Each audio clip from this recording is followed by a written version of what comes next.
Last time on Almost Heroes. So we start our episode with Cosmo falling to his death, manages to narrowly escape going splat on the ground, but he found himself wrapped up in a fight with some undead bat monstrosities. Glynn and Rangrim are quickly tailing behind him.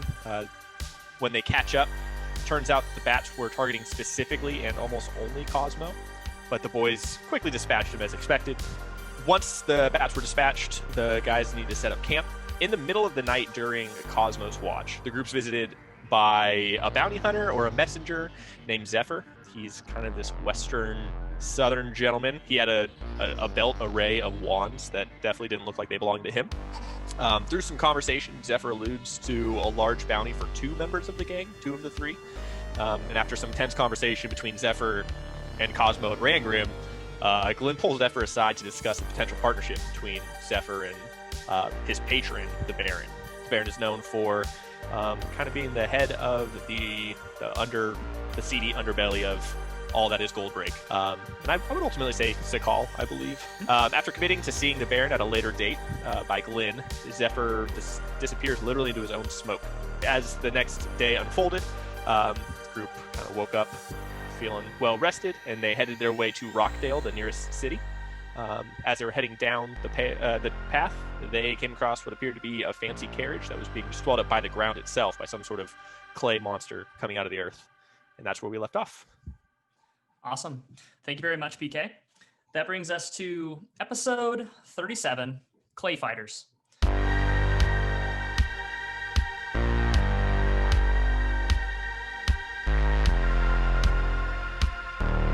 We pick up with our almost heroes on their way south, coming across a fancy-looking carriage that seems to be half swallowed up by the clay ground below. And as they get closer, the ground itself seems to rise up, forming a massive clay torso and arms looming over the carriage. A small, stout form wearing luxurious clothing leans out of the wagon, shouting, help me, someone!" And with that, we can pick up. What do you all want to do? You are probably at least 100 to 150 feet away. I'm going to, or Glynn, I guess, who's not driving the cart at this time, is going to kind of position himself squarely on the top of the cart just so we know he's not going to, fall off. And he's going to send Poe forward and bamp into Poe's eyes. And I'd say probably fly like 20, 30 feet above the ruckus and just see what he can see. Okay, yeah. So kind of as you're getting closer with Poe, roll me a perception check with advantage. And you can use yours because you're using your in Poe's vision. Because I am of the Poe. You're of the Poe. You're officially in the Poe. First one, not great. Second one, a little bit better. 15. Okay. Yeah, so with this 15, you're flying over the scene, and basically what you're seeing is this the ground itself is lifting up and self-forming into this like basically Sandman-esque figure that's like this clay cracked elemental like kind of earthen monstrosity that it's like pulling itself out of the ground. These like thick like redwood tree trunk-esque arms with these like kind of like sharpened, pointy, like cracked clay fingers are self-forming as it's pulling itself out of the ground. These arms lifting up, towering over this caravan. And as it's pulling itself up, you can see that there are like legs and arms of figures. You can even see like maybe like the back half of like a horse that's actually like in this dirt as well. It's potentially been swallowed up and it's just become part of this form as this figure lifts itself out of the ground and is kind of like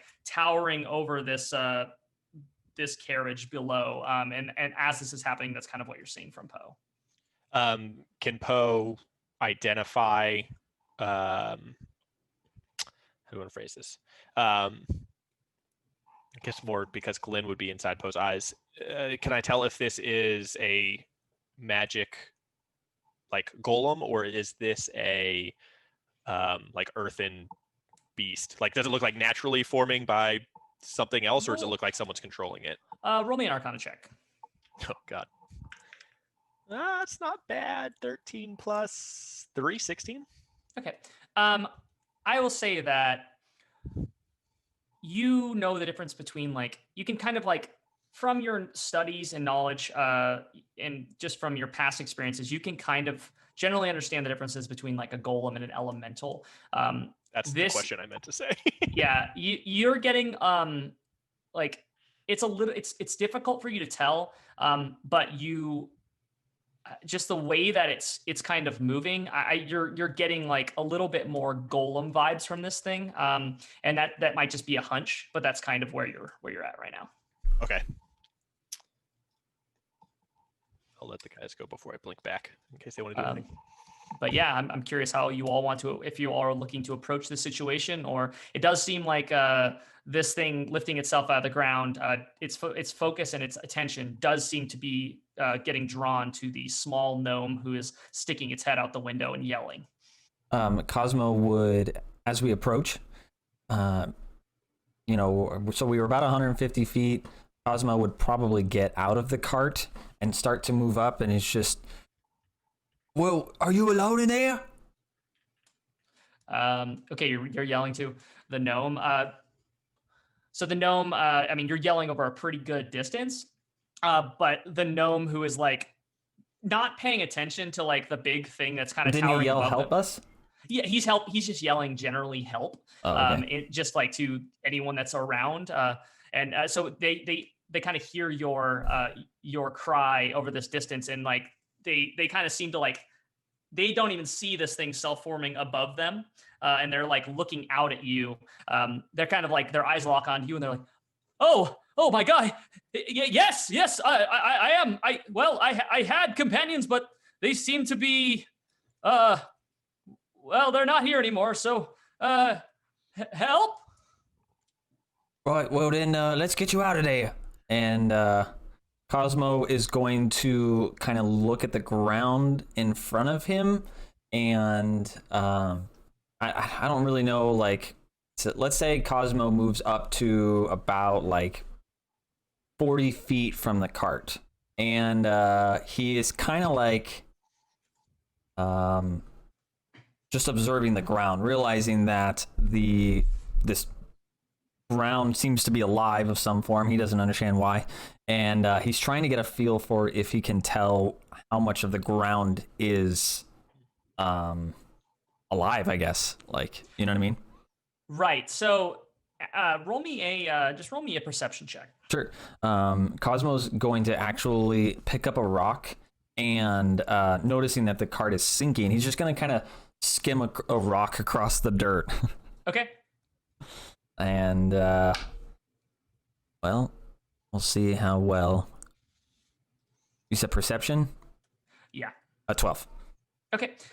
So I'll say you take this rock and you kind of skip it across, and it kind of bounces off of the palanquin or the carriage that's kind of being absorbed into the ground. I will say too that it seems to like kind of be slowing a little bit now that this form has like pulled itself out of the ground. It doesn't seem like the carriage is sinking down as quickly. And as the rock kind of like bounces off, it does like kind of sink halfway down into the ground, but it doesn't seem like it's like not liquid.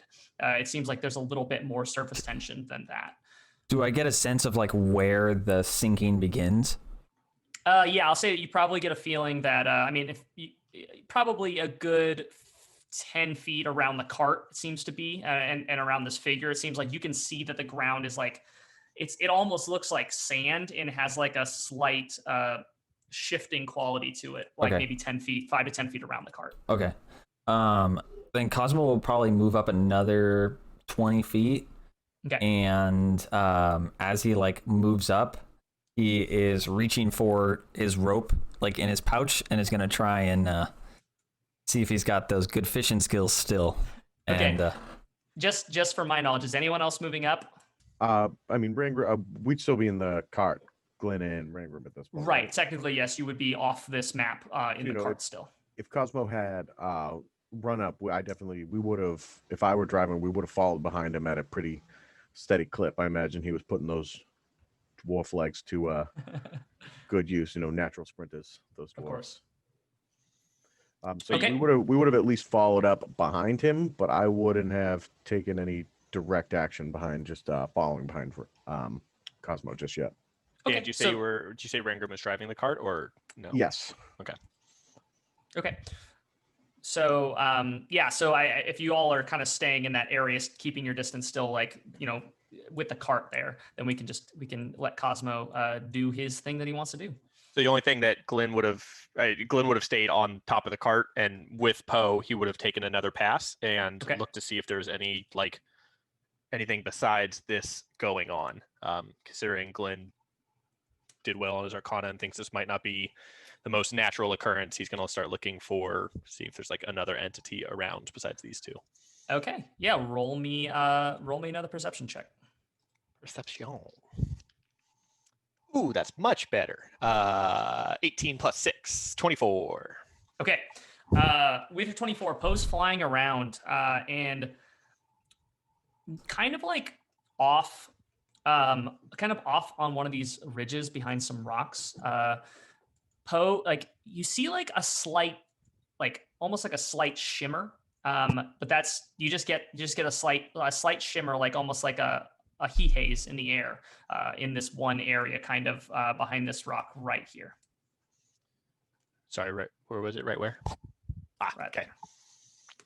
there. Yeah, I'll wait around. I'll let Cosmo do what he's doing.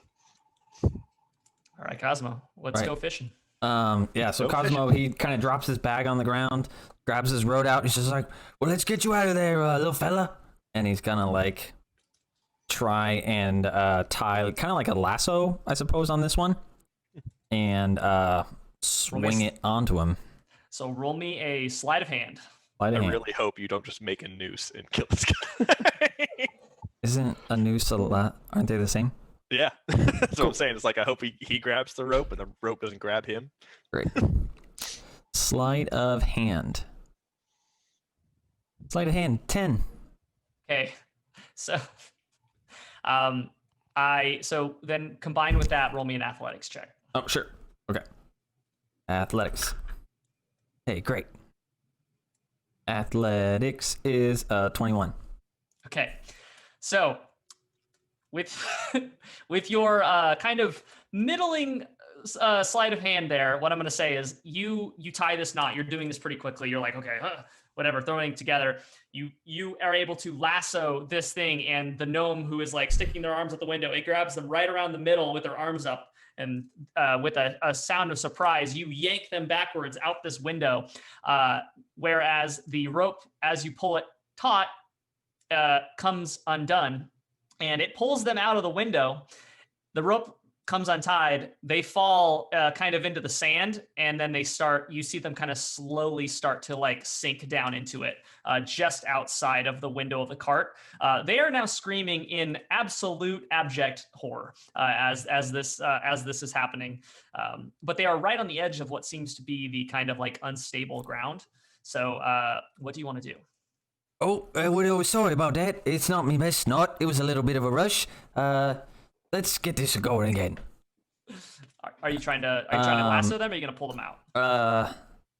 Yeah, Cosmo, realizing that this guy is at the edge of this, he'll turn back to the other guys and just, well, can some of you just distract this thing? If, get up here and help. And he's going to like look up and notice if the monster notices what I'm doing. Cosmo, you look up, and as you're looking up towards this monster, you see one of its massive fists come down and just smash the palanquin literally in half. It like breaks it in the center, and this thing just like kind of like almost like the two halves of the Titanic start kind of like sinking down deeper into this sand. And as it does that, it seems to almost pull, like its hand kind of forward, like forms back with the ground where it connected in the center of the palanquin. And it uses it to like pull itself forward, just ripping this thing apart, and is getting much closer to you now. It seems like its attention is now on the little gnome, and also the dwarf that is kind of taking that gnome away from him. So Cosmo, hoping that his friends have heard his cry for help, is going to rush up and grab said gnome. Okay. Yeah, just roll me an athletics check with advantage. Great. Actually, no, just a straight up and down athletics check, because he's a portly fellow. While this is happening, because we're not just standing there watching. Poe is going to land on that rock that was shimmering strangely. Mm-hmm. And what happens? Does a 23 hit Poe? Mm-hmm. Poe sees basically a little burst of flame as something reaches out and just basically eviscerates Poe quickly. Okay. When that happens, Glynn's going to blink back to being passed out on top of the cart. And he's going to say to Rangrim, he goes, you got to help Kazmo. I'll take care of the caster. And he's just going to run up the hill. Okay. He's going to start going this way. Yeah, we're about to get into initiative here. So Rangrim, what do you want to do? Rangrim would have been charging for it. I heard him. And Rangrim's going to cast Thaumaturgy. So for the next minute, my voice is 3 times as loud as it normally is. And I'm just yelling, hey, you! Leave my friend and that other small thing and that other guy alone. Okay, roll persuasion check with advantage. I do want to point out that my voice is that loud for a minute, and it is not a concentration. Sweet. Perfect. Is that like chatter, or can you like turn it off and turn it on? I have no idea. So Just we're like, just gonna like to use my normal speaking voice is just gonna be excessively loud. The Saturday Night Live skit about that. But... And I'm sorry, what did you say? What did you say, Johnny? Persuasion? Persuasion with advantage, yeah. 21. Okay. So Cosmo, you looking up at this thing that's kind of towering over you and is kind of crawling its way towards you on these, like, basically, imagine it's constantly always attached to the ground, and its hands, like, kind of like, whenever it touches the ground, they immediately fuse with it, and then basically it kind of lifts its hands back out of it again. So it's like this thing, it's just this torso and these big tree-like arms that are constantly, like, part of it is always attached as part of the ground. It's like swimming its way towards you, kind of like someone wading their way through waist-deep water. And so it's like coming, it's absolutely just like towering over you, and then all of a sudden you hear Rangrim's like a booming voice from behind you, as just yelling down the path, telling it to leave his friends alone. And you see this thing like lift its head, these two like kind of like coal-like burning orb eyes inside of its head, these kind of like molten orbs, lift up and just kind of like look over down the path, and for a second it takes its attention off of you. As Rangrim is charging forward, and I think we can give you a little bit of extra boost there to get a little closer. So Cosmo, what was that athletics check? It was a 23.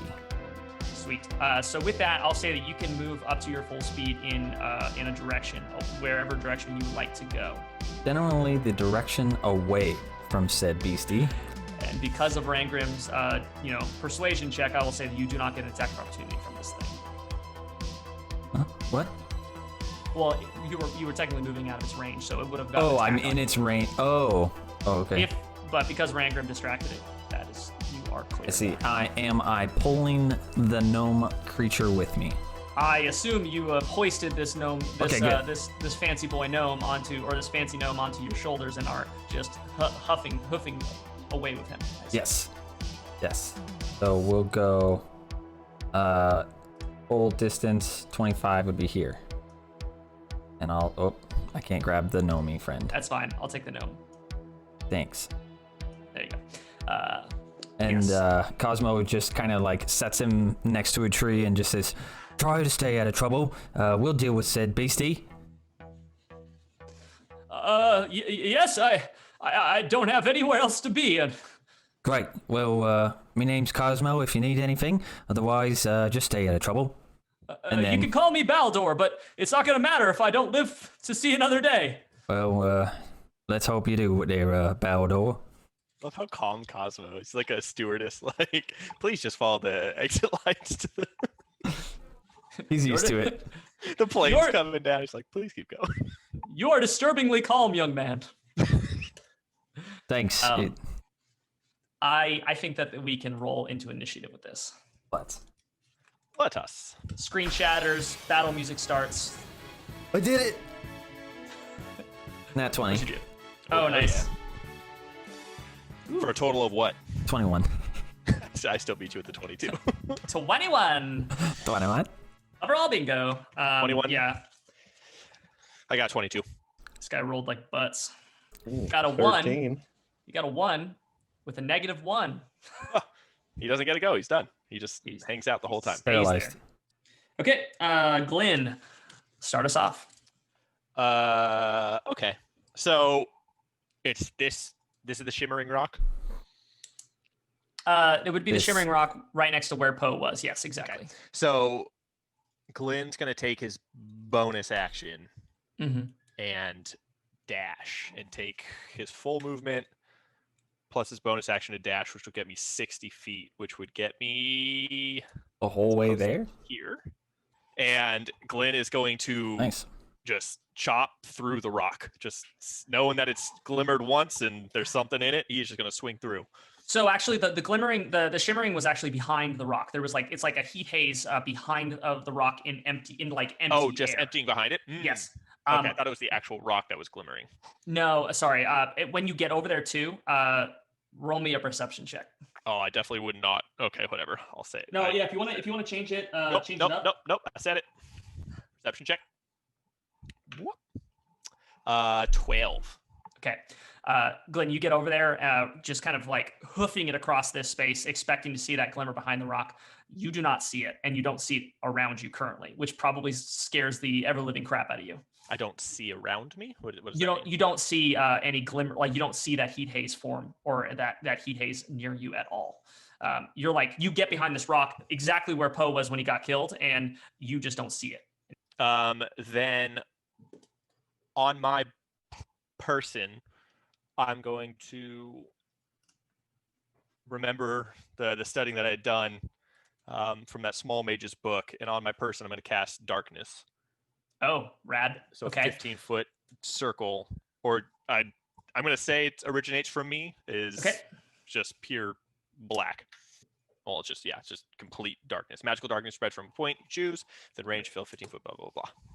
Rad. Darkness You doesn't do shit. You are concealed within this globe of darkness, basically this half dome that's that is visible above the surface. And that's my turn. Rad. Awesome.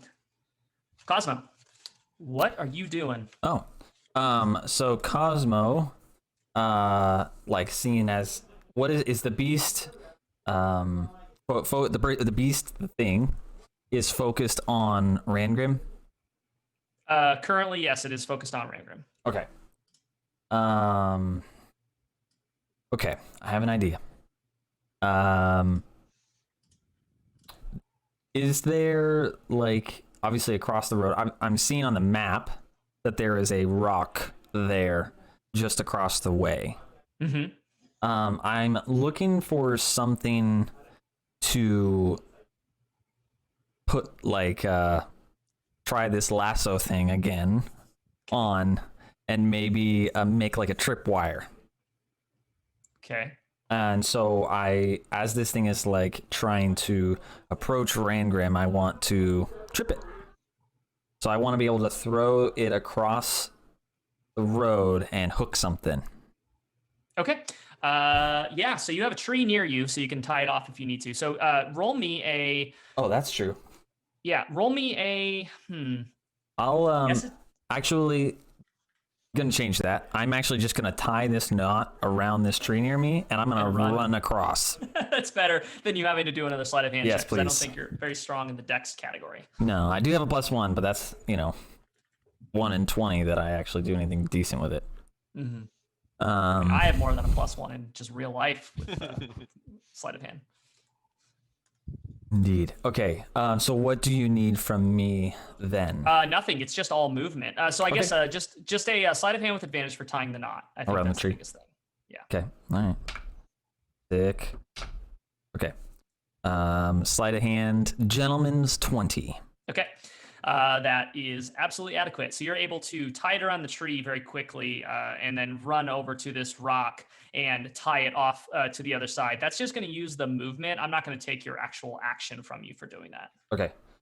So basically it's tied around this tree here next to the gnome, and I'm going to go... You can also hold your action if you'd like to. No, I'm going to go across to here and tie it. Mm-hmm. And then... let's see. I guess I will hold my action then. Okay. Yeah, that's what I'm gonna do. Yeah, so you're waiting for it at this point. And you can use I assume if you're using it, you can. Do you want to like hold your like convert it into potentially movement to like get away, or do you want to just hang out there and wait to attack it? What's your action that you're holding? I'm holding an attack action. Okay. Because the hope is that I'm gonna be able to trip this thing and jump on it and smash its head, right? You know. That is something that could happen. That's a potential outcome of one of the parallel universes that we're entering into at every second. Rangrim, It is your turn. Okay, Rangrim is going to. So that rope is kind of just in front of me by what's that, like probably 5 or 10 feet. Rangrim is going to keep shouting at the big clay golem. Hey, ugly! What are you, blind and dumb? And I'm going to cast Spiritual Weapon to summon my spiritual weapon Nice. right next to me. And I don't know if we've ever done this before with spell casting, but I'm going to hold my action to cast invisibility once he gets to the rope. Okay. Yeah, that's fine. So I'll still burn the spell slot right now. So if he doesn't get to the rope, I still end up burning it. But I'm holding that action to cast invisibility once he makes it to or beyond the rope. Okay, sounds good. And zombie is on the field now. Oh yes, zombie, my trusty spiritual weapon. I can't bring myself to change it at this point. It still says weapon on my side, but I just know that it doesn't actually say it on your side. Nope, it still says zombie.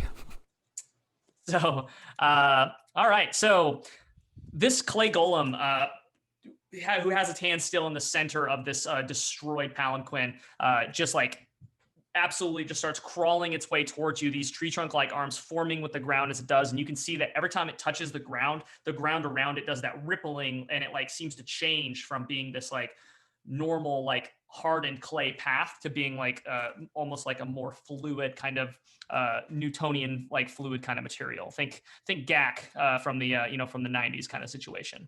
But this thing moves down and just comes straight towards Rangrim, and is going to, let me see, just come straight across that rope.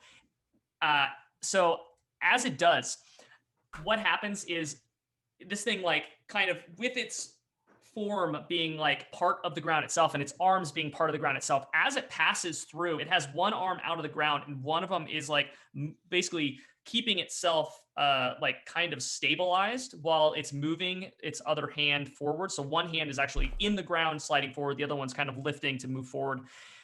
This rope cuts the arm that is connected to the ground. It kind of like cuts it like a cheese grater as it passes through, and this arm kind of collapses, and this torso kind of falls forward off balance with its other hand catching it as it kind of like starts to reform this other arm, but it is like taken off of balance. So I'm going to give it disadvantage on its attack action that it's going to do.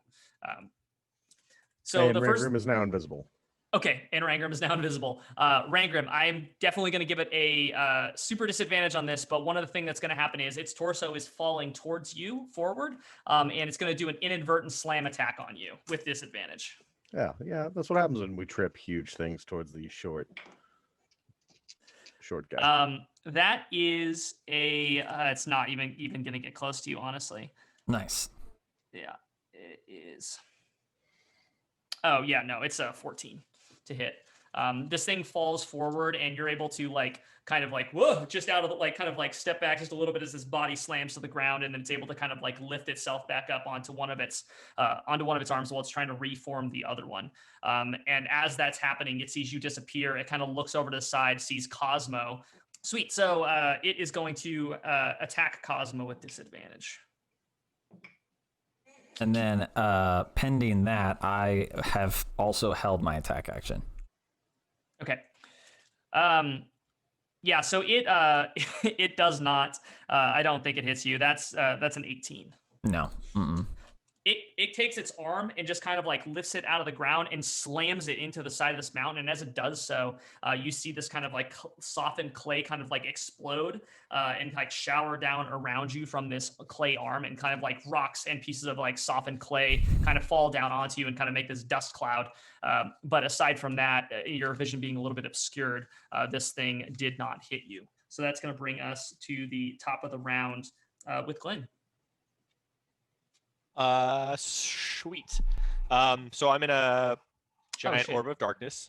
I just realized Cosmo held an attack action. Do you want to attack? Yeah. Sure. Yeah. So how is this thing's like? All right. So it trying to make sure I got it. So I'm like tucked behind this rock with this rope. It slammed into the hillside above me with one of its arms, and the other one it tried to get Rangrim in front of me with it. The other one? It almost fell on Rangrim. The torso almost crushed Rangrim. Oh, okay. As it was moving forward. The other arm is currently being reformed because it was kind of side. cheese. It was cheese sliced off with your rope. Okay. So is its? This seems like a Cosmo type question. Is its head down low enough for me to smash it? I will say that it's down low enough to smash it. It's also like about as thick as a redwood tree. That's fair.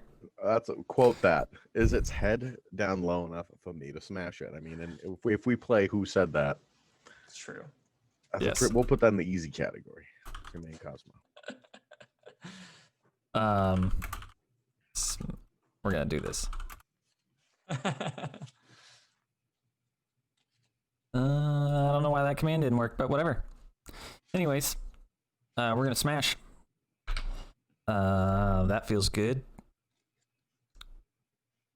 Oh, there it goes. It's just going really slow. Okay. So it's a 21 and a 20. Not a natural 20, but dirties. Yes, both of those hit. Okay. Terrific. And Cosmo gives this thing the old 1-2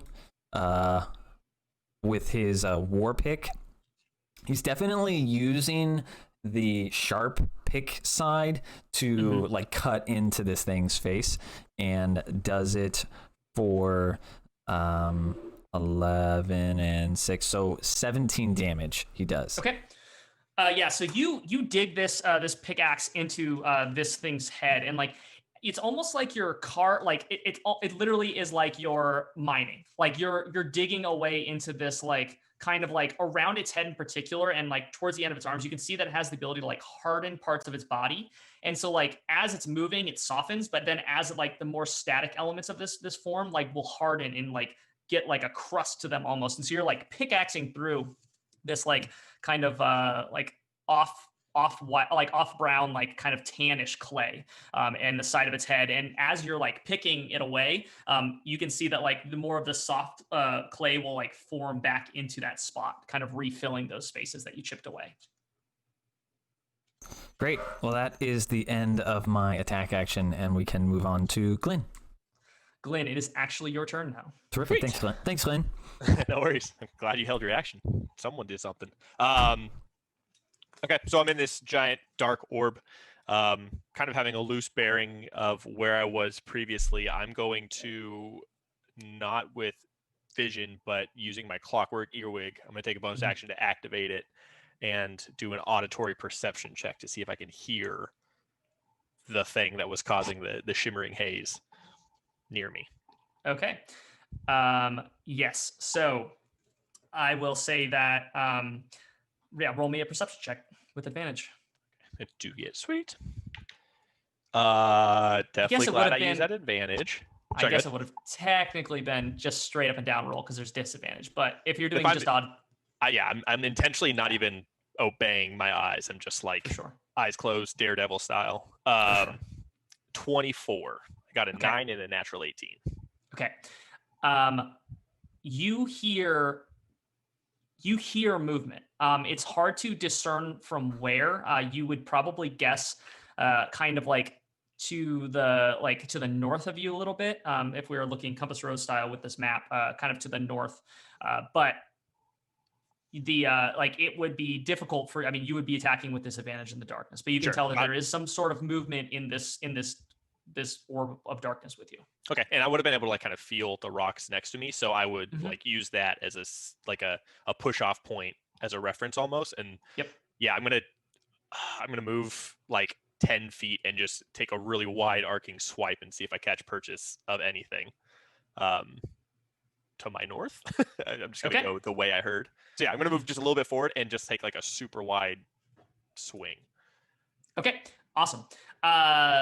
Roll me a attack with disadvantage. Sweet. So I have one mechanics question. If it's technically, if they can't see me, it would be a sneak attack and I'd get advantage. Is it 50-50 or is it still my attack that's just like? I think that you can't. Okay, no, that's fair. That's fair, dude. That's fair.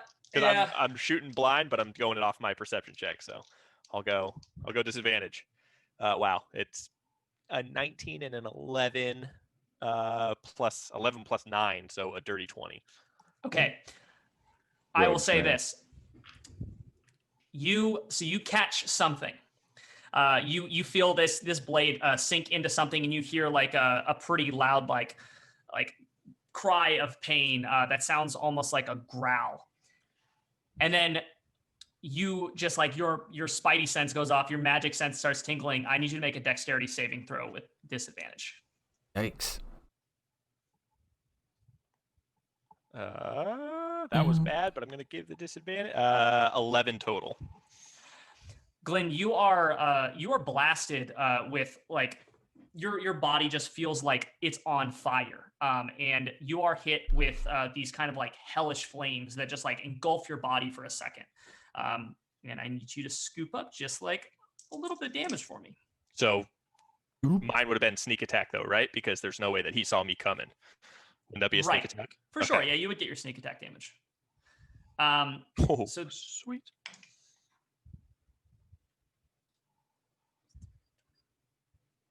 Golem falls to pieces, and Glynn and whatever he's fighting are both dead in the corner of the map. Yeah, we both exploded. So I need you to scoop up 16 points of fire damage. As your body is engulfed in these hellish flames that seem to just like you're basically, you can't see it, but like if anyone could see you right now, your robes are just smoking. Not feeling great. Yeah. I definitely didn't change out too. I'm definitely wearing the white robes. I guess sorry, Breaking Branch, you're gonna need to draw a new costume. Rip. They've gotten covered in wine at this point. They've gotten covered in like blood, tons of different things. Yeah. You Puke, think like, really? A lot of puke down these sleeves. And it's my own. I just picture that it's never been cleaned. It's just the not white robes at this point. They're just they've seen it all. There's just only one pair. They have elven lamination on them. They're fine. Elven Scotch Guard. Yeah, 29 damage to the beast. Okay. You dig deep into this thing. I'm gonna give them gonna roll a Constitution save throw is actually really good. Or not Constitution save throw. My God, what is the other word? The one concentration saving throw. There you go. Was very good. So they, you don't know. You just hear this, basically this cry of pain, this growl, and then you hear like a word of kind of like basically spit at you in this this language you do not understand. And then you still don't. I mean, you can't see them, but that's basically what happens. Neither can they. Yeah. So I'm like at this point, Glynn's totally harnessing the training he's been doing with Chandrell, and it's just like completely at peace, just standing there, not like panicked, not like lashing out, just takes a dash, swipes where he would have thought Chandrell would have been like in training, and just continues to stand like completely at peace and complete darkness. Sounds good. Yeah, that was really cool. Cosmo, what are you doing? Did this thing's face actually look like it took damage, or did it look like it seemed to not?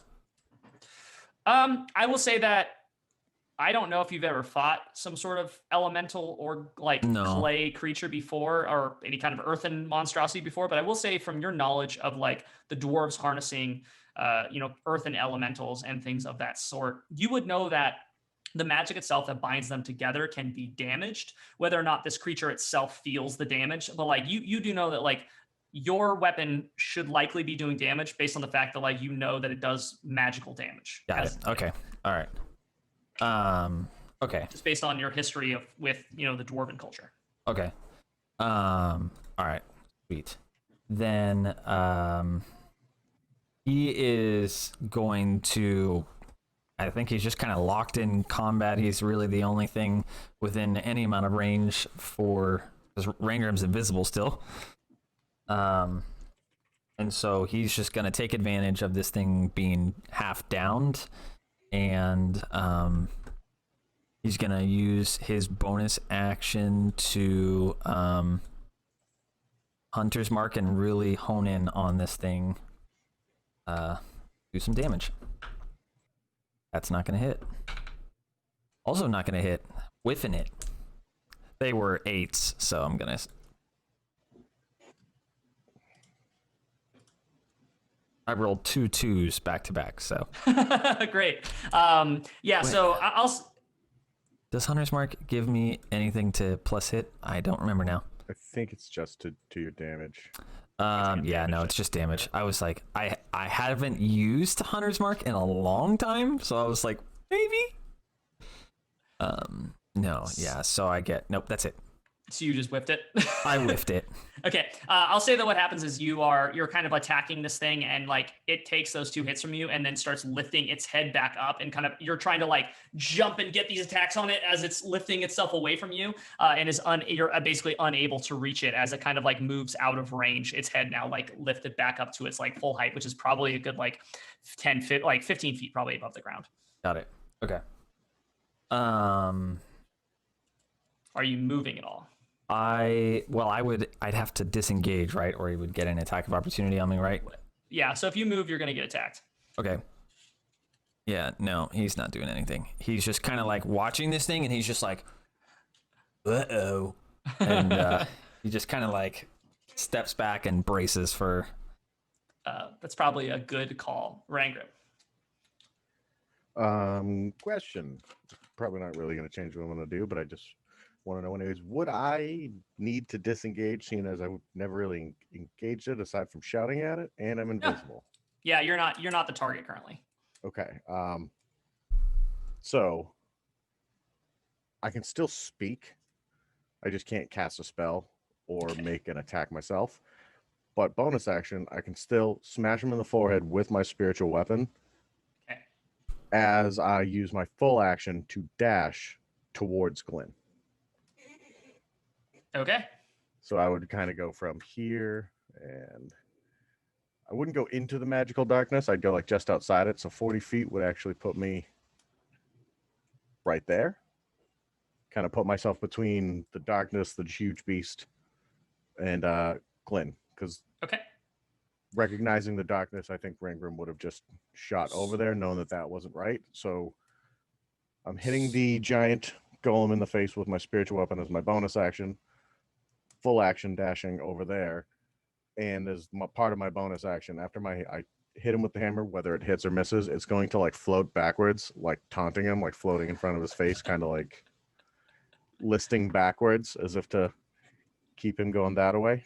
Okay, sounds good. The only thing that I'm going to say is as soon as you start going across the sand that's near that palanquin, it becomes difficult terrain. Difficult terrain. Yep, that would make perfect sense. I'd probably, so if my full 50, that was 40, so I'd probably end up closer to like right there. Yeah, so you're on this stuff, and as you're like kind of getting onto it, and you're just kind of standing in it, you're realizing that it's like you're having a little bit of an issue. Basically, like you're sinking up to like your ankles in this as you're walking across it. You don't seem to be like fully like in the time period that you've like stopped and are standing in this, or not. I mean, it's, you know, you're technically running across this, but like as you're kind of like stepping into it, you're like realizing that you're like ankle deep in this stuff, and it's kind of hard to wade through. Okay. So then I think, yeah. So if I to retcon that, that's where I would end up, I believe, Okay. with the difficult terrain in my dashing there. Roll that attack action. That was not good. He's a big beefy boy. 16. Does that hit? It does do it, yeah. Nice. Nice. Haven't used my spiritual weapon in so long. I don't think it's hit, like barely ever. Right. I know. I just cast it at the lowest level too. I should have upcast it. It's been so long. Say it's the one time you didn't cast it like 4th. I know. I didn't upcast it like, and this is the one time I hit with it. I don't want to say anything, but you 9 damage. All right, that's not bad. That could definitely be worse. It's still looking very good. That I'll say this your spiritual weapon kind of like smacks against its head, kind of like leaving like a big divot in it, and then it kind of just like cracking away this like kind of defensive crust, and then it kind of like you see the clay inside kind of like swell and reform these big like spikes on its head. But yeah, that's going to bring us to our friend, the clay golem. Cosmo, you are sitting there.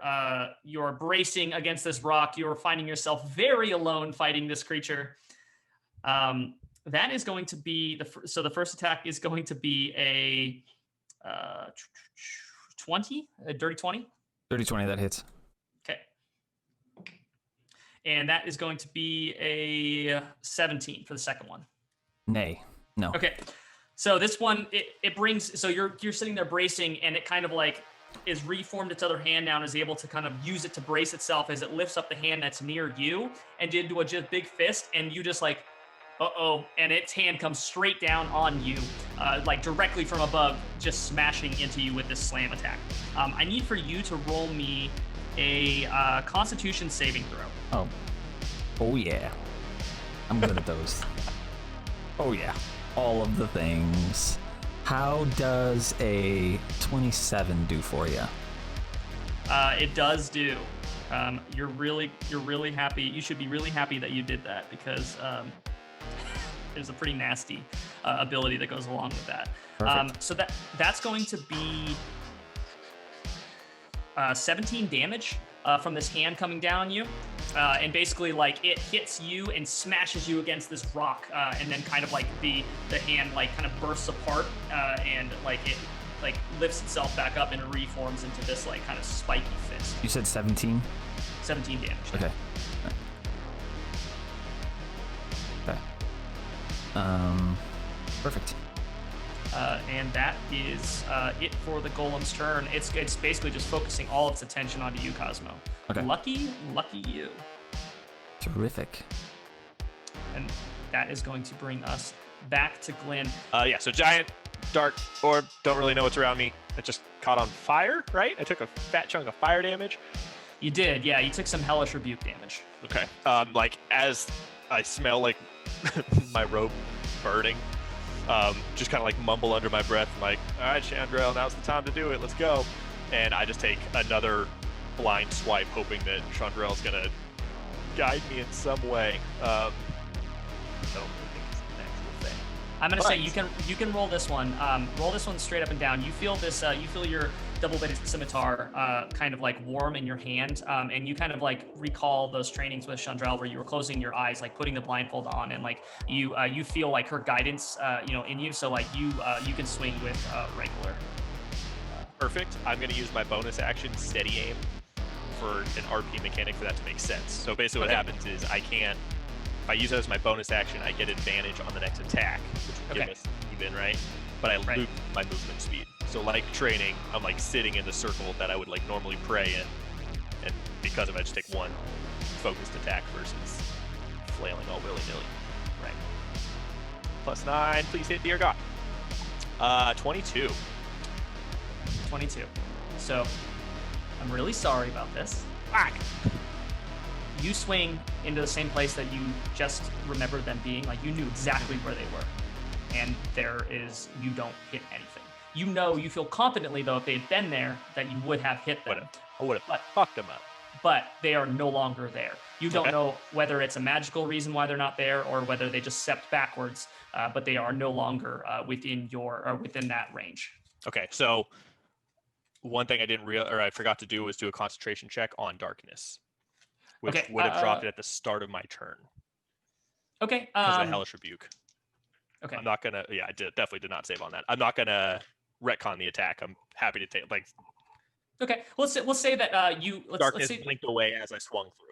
Yeah, that's great. So you swing through and then kind of like surprised that nothing's there. We'll just say that you're surprised and you're kind of like, that is what breaks your concentration. And then you basically just like, you're like, huh? And then like all of a sudden this thing drops and you don't see anything in front of you at all. Okay. Sorry. Go ahead and move past me. I'm gonna try to figure out how to get rid of my drawing. Okay. Um, There it goes. uh, is there anything else you want to do on your turn? No, that's my whole turn. That was my Okay. action and bonus action. Gotcha. Or I can Cosmo- move, right? Yeah, you can move still. No, I can't because my bonus action. Nope, I'm good. Yep, I'm done. Sorry. The bonus action, if you give yourself advantage, you lose your movement. That's how that bonus action works. Interesting. It's from Tasha's. It's a new Interesting. one. That's cool. Yeah. So Rogue can give themselves the advantage, but they lose their speed or their movement. Gotcha. Cosmo, what are you doing? You're covered in clay and kind of your back hurts from being smashed against this rock. And this thing is like standing up fully now, right? Like it's. Oh yeah, you have its full attention. This thing is Like, is your best friend right now. Is it standing? Like, is it So it always upright has all the way? Because, Yes, I mean, I know it has its hands down, and then it's got like its middle torso in the dirt. But is it like fully? Yes, it's fully up. Right. It's fully erect currently. It is at full. Anyway, it is standing fully at attention. Basically the way that it moves is that its torso is always in the ground, and then it will swap off the hands that are touching the ground to kind of like give it balance. But that's currently that kind of like it's right stool tripod type.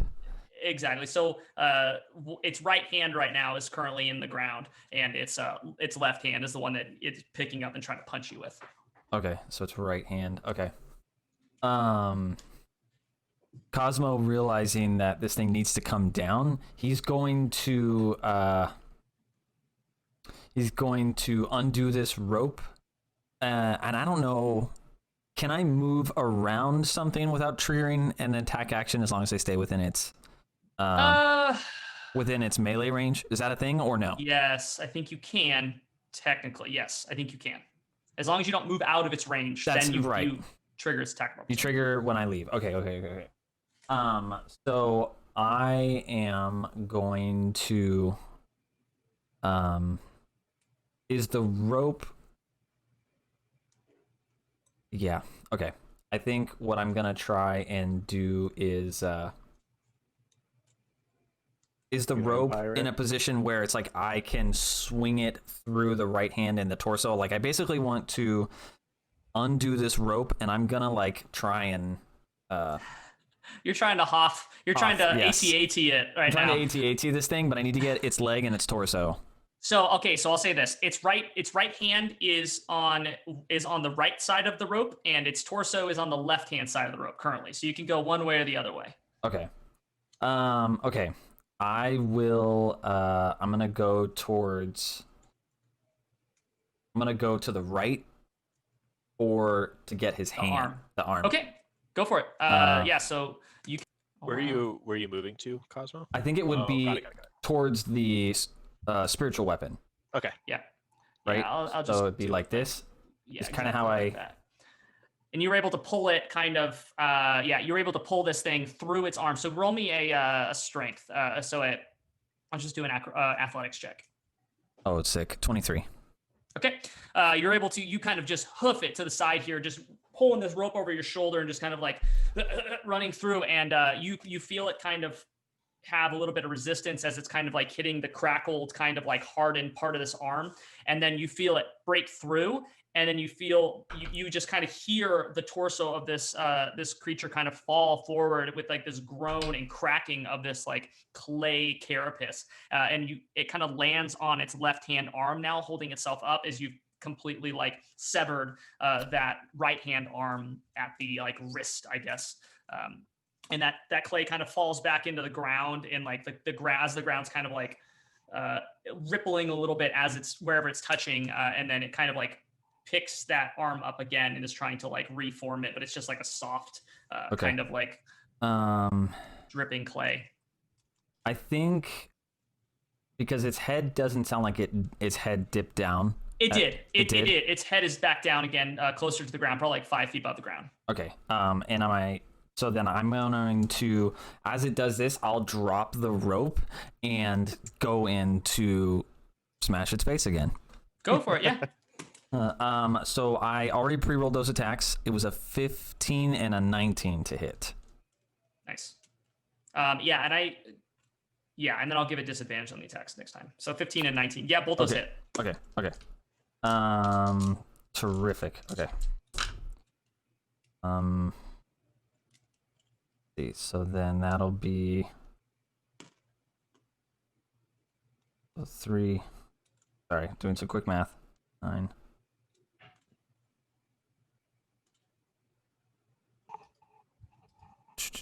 So that would be another 20 damage. Okay. This thing is, as you kind of smash into its head this time, a little bit more ferociously than you did before. It like you dig deep, and it seems like it has a little bit more trouble reforming that hardened carapace on its head this time when you smash into it. Like it kind of reforms, but like the divots are still kind of there, and it's not fully back to what it was before. Okay. That is the end. Actually, nope, that's it. Never mind. I was gonna do something, but it's a the concentration spells kill me. It's like everything I want to do is all. I have to break one. All right. Get buck wild here. That is going to bring us to Rangrim. What are you doing? Rangrim, seeing that Glynn's like not dead and that magical darkness has faded, thinking he's like out of the woods, just behind this creature is gonna just drop invisibility to cast a third level guiding bolt and basically just go boo and just like fire it directly into his back while simultaneously using my bonus action to hit him in the other side of the face with my spiritual weapon. Yes. Rad. Yes, so third level guiding bolt plus 7. 17 though? Does 17 hit? 17 definitely hits. Wonderful. So that is 66 for the guiding bolt. Ouch. 27 damage from the guiding bolt. Woo. And then how much for the weapon? And my spiritual weapon is not going to miss. That's a 24. Nice. Zombies showing up today. 7 damage. Go zombie. My spiritual weapon. So 7 7 more damage. damage. Plus 26, so 33. Yes. All right. You need a spiritual thing like zombie does, Glynn. Lives longer. Something that can't get killed in one hit. Well, no one's targeted the zombie yet. And my spiritual weapon doesn't poop on people. Also, You don't know what happens when you get a nat 20 on your spiritual weapon. You've never done it. This is true. This is true. You have no idea. Okay. All right. So as you shoot it in the back with this guiding bolt, for one thing, it lights up like a giant giant clay Christmas tree. But it also like it just like lets out this like this rumble, like ripples through the ground, and like it just kind of like wheels back up on both of its like both hands go up in the air and kind of arches its back as it takes this damage, and it just kind of starts moving in this, like, it slams its hands down on the ground and is moving in this, like, much more ferocious manner. And something like this thing is not happy, and it is getting a much more aggressive with that action. And as that happens, Cosmo, you see this thing just get, like, lit up, and then it arches back, starts smashing its hands down, and then it just kind of, like, everything kind of stops for a second, and it just, like, crackling head kind of turns towards you, and it just lets out this kind of like bellow out of like, there's no real mouth, it just kind of is like this deep rumbling that you feel in the ground, and it is going to attack you. great. From the ground? Its hands are like up at this point, both of its hands now. It's not leaning on either one of them. It's both its hands are up like a boxer, and it's coming down with both of these hands onto Cosmo. One of those is going to be a 22, and one of them is going to be a 24. I'll allow it. So good of you, Kazmo. I know. What a guy. I What a know. guy. What a guy. That's the lawful. Yeah. So this is going to be, you're going to have to scoop up just a touch of damage here, my guy. I'm probably fine. 200. It's fine. It's fine. It's fine. It's fine. It's fine. It's fine. It's fine. How much health you got? We're good. Plenty. No, Chat, you worried about it? We're not worried about it. It's fine. Oh, we're not worried about this. I need you to make me 2 Constitution saving throws as well. Oh, that's fine. It's all fine. Are you gonna say death 27 saving throws? and an 18. 27 and 18. Mm-hmm.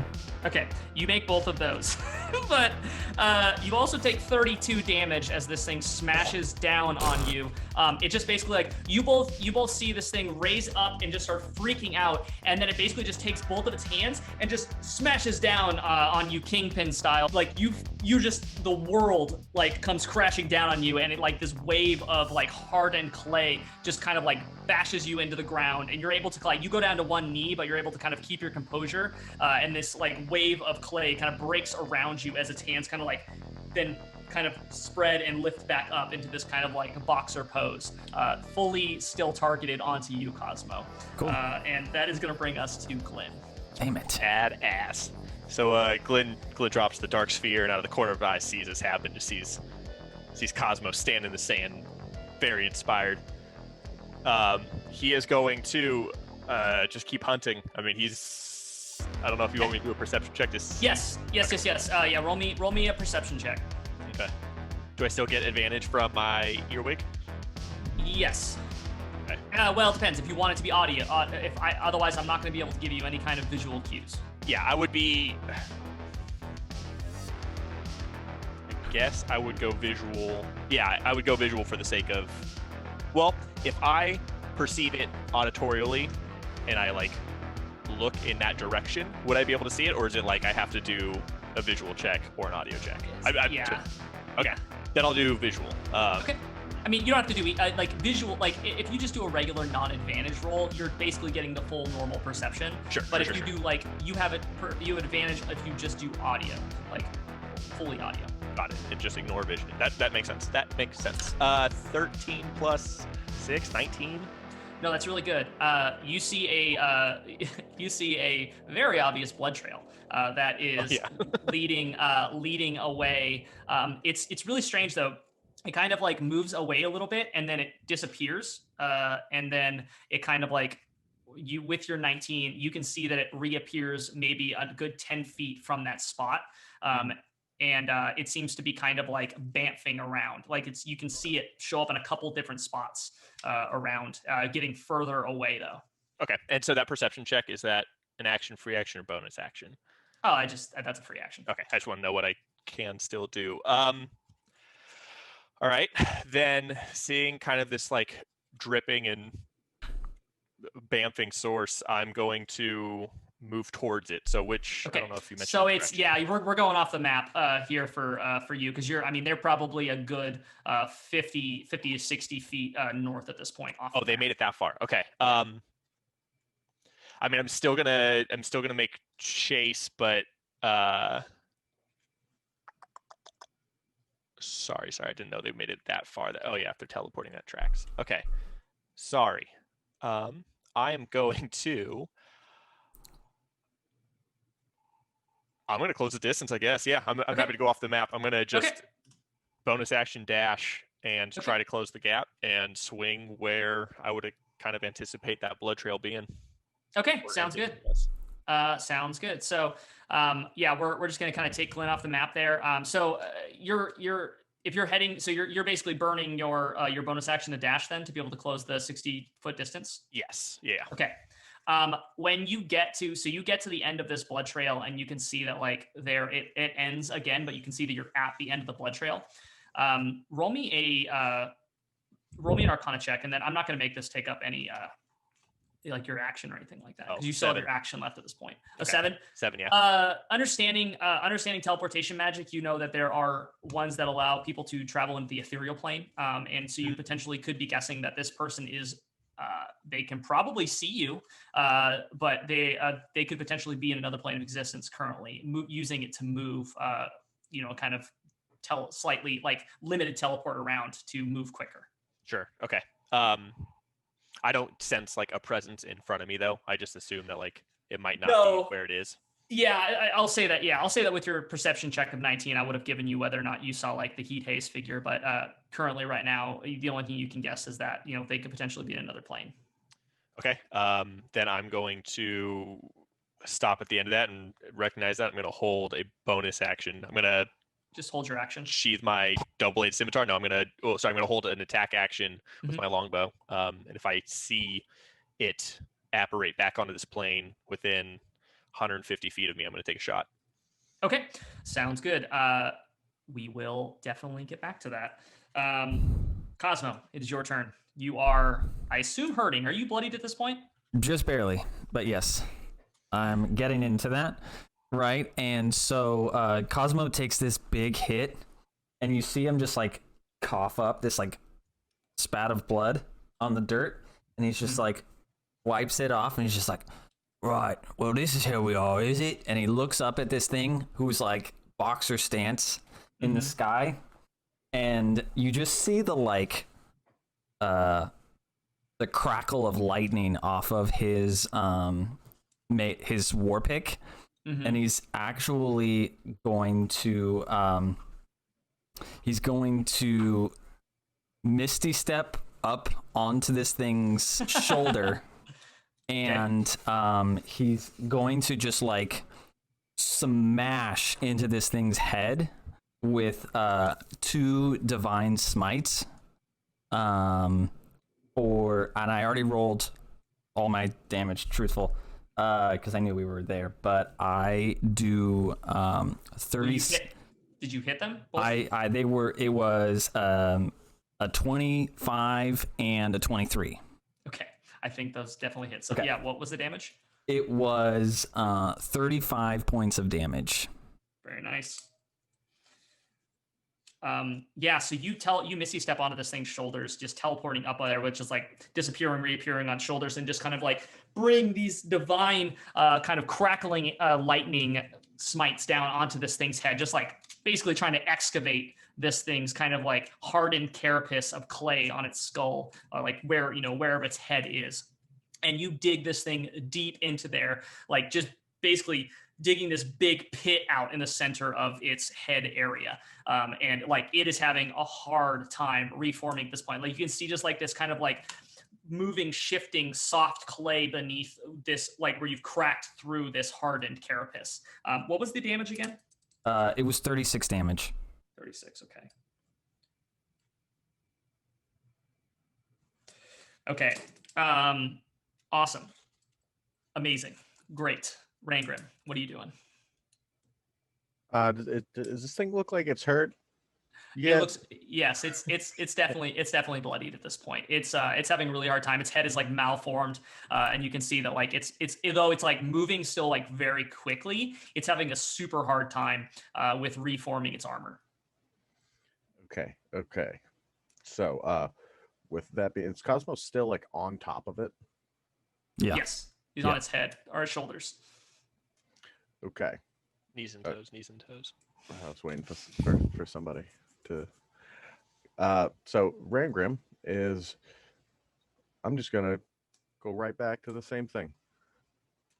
Instead of this time shouting "boo," he's gonna say "Oi, clay guy, thing," and cascading bolt. Okay. To Nice. his waist, and also try to hit him in the face again with good old spiritual weapon zombie. Nice. Old zombie. 16 for the guiding bolt. Yes. Tight. I'm just gonna roll spiritual weapon right now while we're at it, anyways. And that's an 11, so we're back to normal there. I'm assuming that does not hit. That does not hit, no. That's better. 26 damage with guiding bolt. Damn. Yeah. Woo. You shoot it with this guiding bolt and you hit it in the side of the head. Cosmo, you're kind of like already hitting down, or I guess you hit it in the back. So you shoot this guiding bolt into its back and just like blast this big chunk out of the side of it. Like instead of it just like kind of hitting and then like making a divot and reforming, you take a giant chunk out of the actual side of it, and you can see like it kind of like shifts slightly to the side. Cosmo, you're probably kind of like off balance a little bit, using your pick to like hold yourself into this thing to like your pick is sunk deep into the head of it. So like you're using it to kind of keep you steady as it kind of lists to the left-hand side there, because it doesn't have like, a third of its lower torso has been blown away by Rangrim's spell. and its arms are held up as boxer status, so it doesn't have any kind of other, support structure. But yeah, so it is. It's looking really bad. It doesn't even begin to reform that part that Rain blew away. So this thing just goes into full freak out mode when this happens. Like, it does that rumbling again, and you feel this like energy kind of like surge through, almost like a Cosmo. You're kind of like unknowingly aware of magic, just because like you have like a magical sense of some sort. Like, you just kind of like you like, but there's like this surge of energy that runs through this thing, almost like a shiver, and as it does, like, you can just feel like its movement speed like seems to double. It just gets super fast super quickly, and you see both of its hands come up and just start punching down on its own like body and head and shoulders, trying to just smash you apart, Cosmo. That's an 18 plus 8, so 26. That's going to be a 9 plus 8, and that's going to be a 19 plus 8. Yep, so it got 2 hits on you. Okay, as it's smashing itself, like, Rangrim, you're kind of getting this like really wonderful view of this thing like basically tearing itself apart, trying to just get this dwarf off of its shoulders. It's just like punching down on itself, and like the like pieces of clay are just raining down as it does. It gets you, Cosmo, with 2 of these hits, both from the same like left hand fist, and it's like denting its own head in as it's doing it, like completely destroying itself. Cosmo, it does 25 damage to you as it like hits down on you with all of these hits. I also need you to make me 2 Constitution saving throws. Do I have to make those saving throws if I just go unconscious instead? Okay. So Rangrim, you see as this thing like smashes down on itself, and you see Cosmo just get punched down into the form of this thing, and like you see like your friend is kind of like half buried like up to the shoulders in the form of this thing, and it's like its head is like deep, almost like completely malformed. Only one of its eyes is even visible, and its arms and like torso are all messed up. But Cosmo has basically been punched down into the form of this thing and is unconscious. So Cosmo's unconscious head is sticking out of where this thing's head was, lolling side to side. Yeah, it looks like he's in a giant clay mech. Okay. Yeah, aside from it kind of like, I don't think you would even really know. I guess maybe you would know that Rangrim's there, but it's not going to turn around. It's still just kind of like focused on like, you can see that like there's some sort of like stimulant almost that's been running through this thing, and it is like on, it does not, it looks like it's in terrible condition, but it seems like it is still, there's some fight still left in it. And that's going to bring us to Glynn. So the entire, or I guess, would there in that round, since my last turn, would the creature ever blinked back into this plane where I would have been able to see it? So you're sitting there, you're waiting, and you hear like kind of a slight popping noise that is about 10 feet kind of like behind you, and you hear like footsteps of something moving away, and you turn around and you can see that shimmering form again.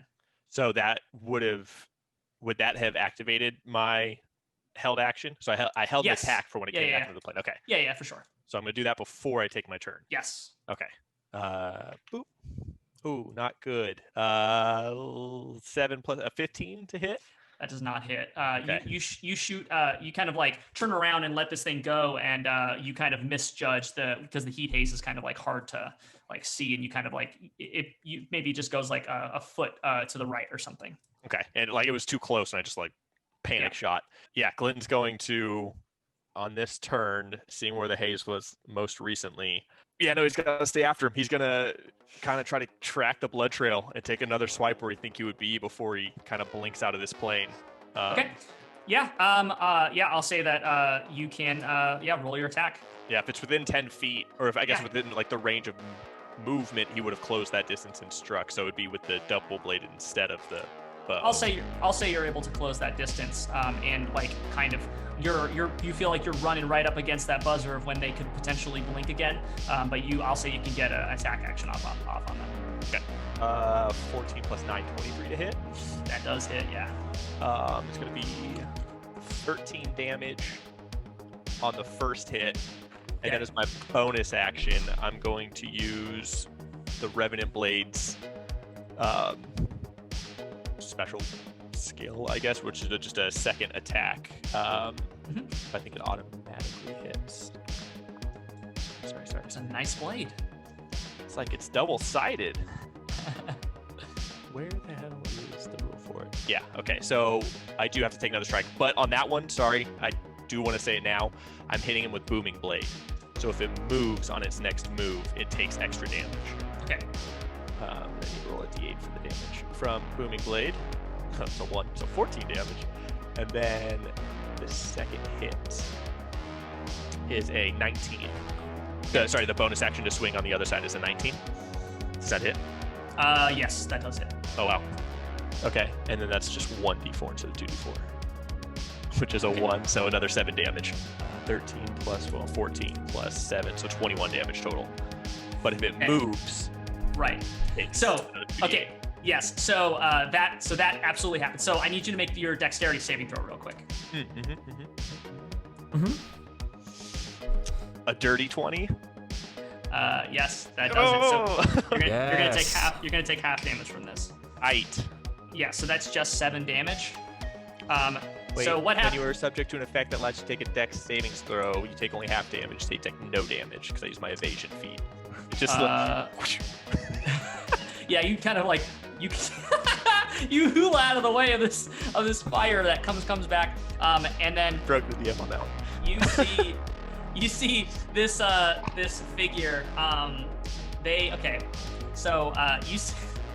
You see this figure run, this kind of form run forward after being hit, and just dropping even more blood, and then you see them step forward after you hit them with Booming Blade, and this thundering boom just ricochets out, and then you see that this heat haze drop, and you see them this blue dragonborn form go blasted sideways as Booming Blade goes off, and shoots them sideways, and then you see them go pop, and blink into nothingness. But they got they ragdoll into the ethereal plane basically.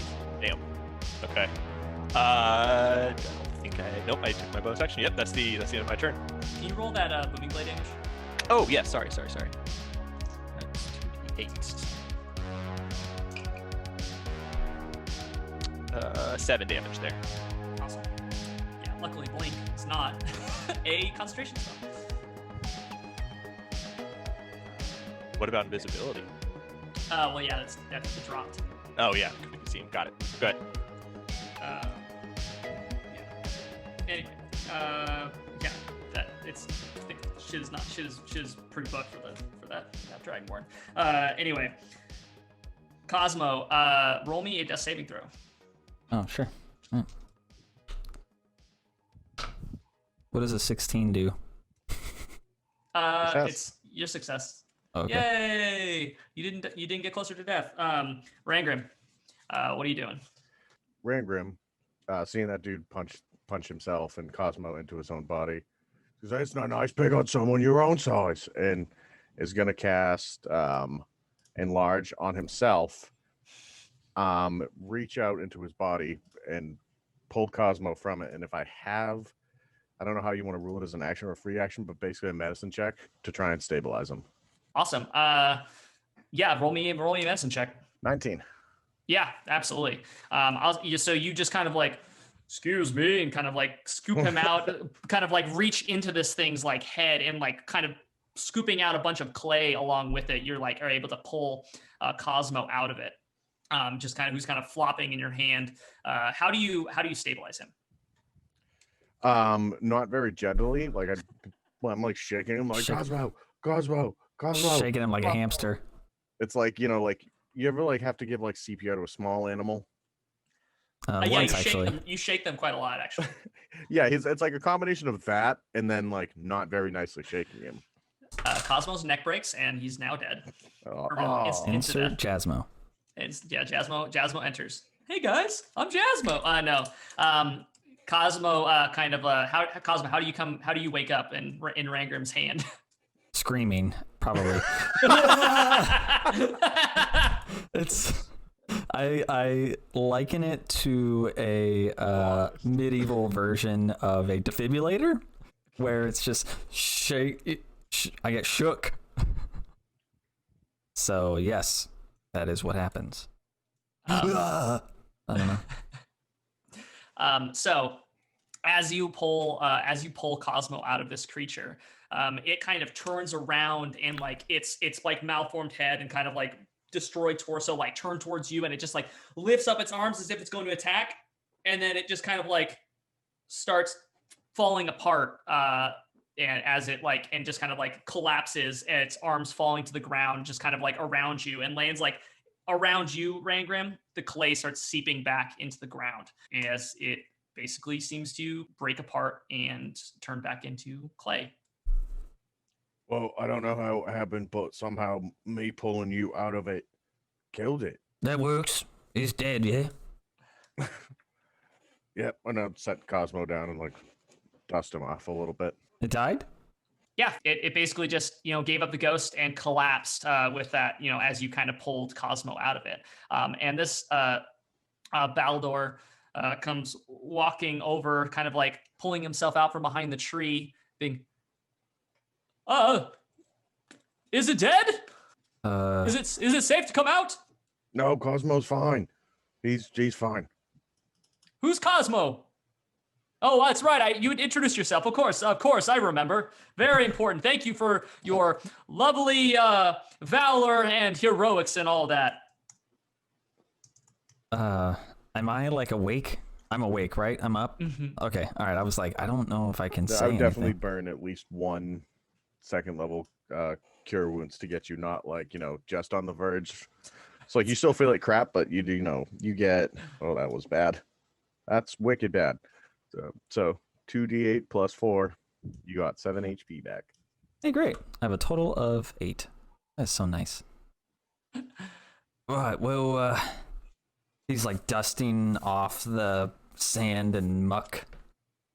And, well, yeah, I guess. Why was this thing after you anyways? I have rightly no idea. I was traveling, minding my own business, myself and my... Well, and he's like looking around and seeing that like the what you now can kind of see these like kind of disturbing like legs and horses and whatever else, like everything is kind of just like either been completely buried or is like only partially exposed. He goes and he kind of like takes his hat off and you can see like a very like Friar Tuck esque like bald spot on top of their head with their like white hair. You can tell this is like an older gnome. I incite the check of if he sounds like he's telling the truth, minding my own business. Okay, yeah. Okay. Nat 20. Yeah, they seem completely on the level. They said like what they're telling you seems legitimate, and so they continue. I was traveling with my champions headed towards Rockdale, and well, it unfortunately doesn't seem as though they've made it out of this one, nor have my horses. This is, and he like turns towards his palanquin, and it's just like his face just turns white, more sad seemingly about the fact that the palanquin, the carriage has been destroyed, and all his belongings are like, you can see his like fancy clothes and all these other kinds of like just like very lavish like attire is like completely basically destroyed. Everything is kind of hither and yon and half buried in the ground, and he's, oh my, I'm ruined. Cosmo, unsure of, pats him on the shoulder. That's all right. It's gonna be at least decent. Okay, right. You still have your life. Wait, you're strong adventurers. There might be hope yet. He's kind of like he kind of like jumps up like to his like 3.5 foot height, and it's kind of like patting Cosmo, like knocking on your armor and like lifting up your weapon, and is like looking at it. Goes, yes, this could do. And you, what is your name? He's pointing at Rangrim. My name, I can see on your name tag there. It's Rangrim. I'm just kidding. it is. It's Rangrim. um. So. Yes. Well, we would need a third, but Yes, we headed two others around. I don't know where the other two headed off, but there are others. Oh yeah, there's plenty. We were quite an operation. Isn't that right, Cosmo? And I pat him a little too hard on the back for how like severely like wounded he is right now. And this is yes, Rangrim. I get yes. What the point my friend Rangrim is making is yes, there are more. If we are I would. This is wonderful. I assume. Now, have you ever heard of the Sakal Arena? I've been in an arena once. I think. The fighting championships of Sakal are, of course, known far and wide, but there is a preliminary tournament happening in Rockdale in a short while, and the cash prize could not only help you all, but also help me replace what has been lost to me. And of course, as a good adventure hero as yourself, would love to do no more than to help a weary traveler such as me who has lost so much. So we fight, Yes. and you get paid. I, of course, will help with my sage advice and my battle prowess. I can help in so many ways. And he kind of like puts up like fisticuffs a little bit and I does a think couple so. like very slow jabs with. Hey, Cosmo, remind me. I know I'm not that bright, but didn't we just pull this guy out of like a big giant sand thing that we just killed, and you almost died while he was like inside of it, and all his stuff is broken, and he was almost dead? Yeah. I think that's how that went down. My memory may confuse me, but I'm pretty sure that's what happened. So the arena, we could just go to Rockdale. What? Well, yeah, yes, you could, but you cannot enter the championship without a patron. I am my own patron. Ah, yes, but you must have a lord, someone who is of some sort of stature to be able to enter you in. So, and he's like kind of he's lifting his chest up to like kind of like puffing his chest out and Well, my friend is a constable. I am, and I can be any stature I want. And Rangrim like hands on his hips, drops concentration on enlarge, and just goes back to being Cosmo's height. Amazing. Baldur kind of looks deflated at that when you say that you're a constable. Well, here's my point, Baldur. I might allow you to stand in my corner, but we get most of the gold. Okay. I think that could be something we discuss. Great. If only I had still some gold with me. And he kind of like as he like he's kind of saying that, he kind of moves to the side just a little bit, and you just hear like a slight jingle. Well, matters of coin are usually better left to another member of our party. He's really very trustworthy. We might want to consult him on this. Matters of coin is usually Yes. his thing. Cosmo's good with the head smashing and whatnot. Also, he would be particular about putting himself in harm's way. He doesn't usually like to do that. He usually very true. Also, so he tends to avoid those things. He may not want to. Where is this third person that you speak of? I don't see he's them right here. over there, and I point to where Glynn was, like probably like a minute or two ago before he started chasing down this like magical figure he was tracking. Cosmo's in, and he's just like, yeah, he's right there, and he's gonna. So I want to go back over to Glynn for a second here, but Cosmo, what are you doing? No, I was just trying to persuade him that he's over there. Okay, you all look over there, but I'll say that we'll get to what you guys see when you look over there in a second, because we're gonna kind of go back in time, maybe like 10 minutes. And Glynn, you're sitting there in this like battle with this figure who, this blue dragonborn, and you basically see them like they bamf out of existence, like kind of get blasted sideways by the booming blade, and then kind of like ragdoll and then blink. And then there's like nothing for a little bit. There's just like the blood trail. And then about like 6 seconds later, you just see a crumpled form of a dragonborn laying on the ground that just kind of pops into existence. 6 seconds, or like just like right where you would have expected that they would have landed. Okay, cool. So he like pops, disappears, and lands like all in the same trajectory. Yeah. Cool. Glynn's gonna walk up to the dragonborn cautiously, weapon in hand, and kind of call out, like, "Hey, bud, you okay?" And just cast Mage Hand when he's within 30 feet, and just kind of give him a little shoulder nudge just to see if he's alive. They do seem to be alive, but they seem to be very much unconscious. Hurting. Okay. Glynn's gonna walk up to him while they're unconscious and cautiously rifle through his pockets with his mage hand. He's gonna like see if there's any like notes, anything, like literally go through every single pocket while he's down. Okay. Loot this guy blinder than blind. Blinder than blind. Okay.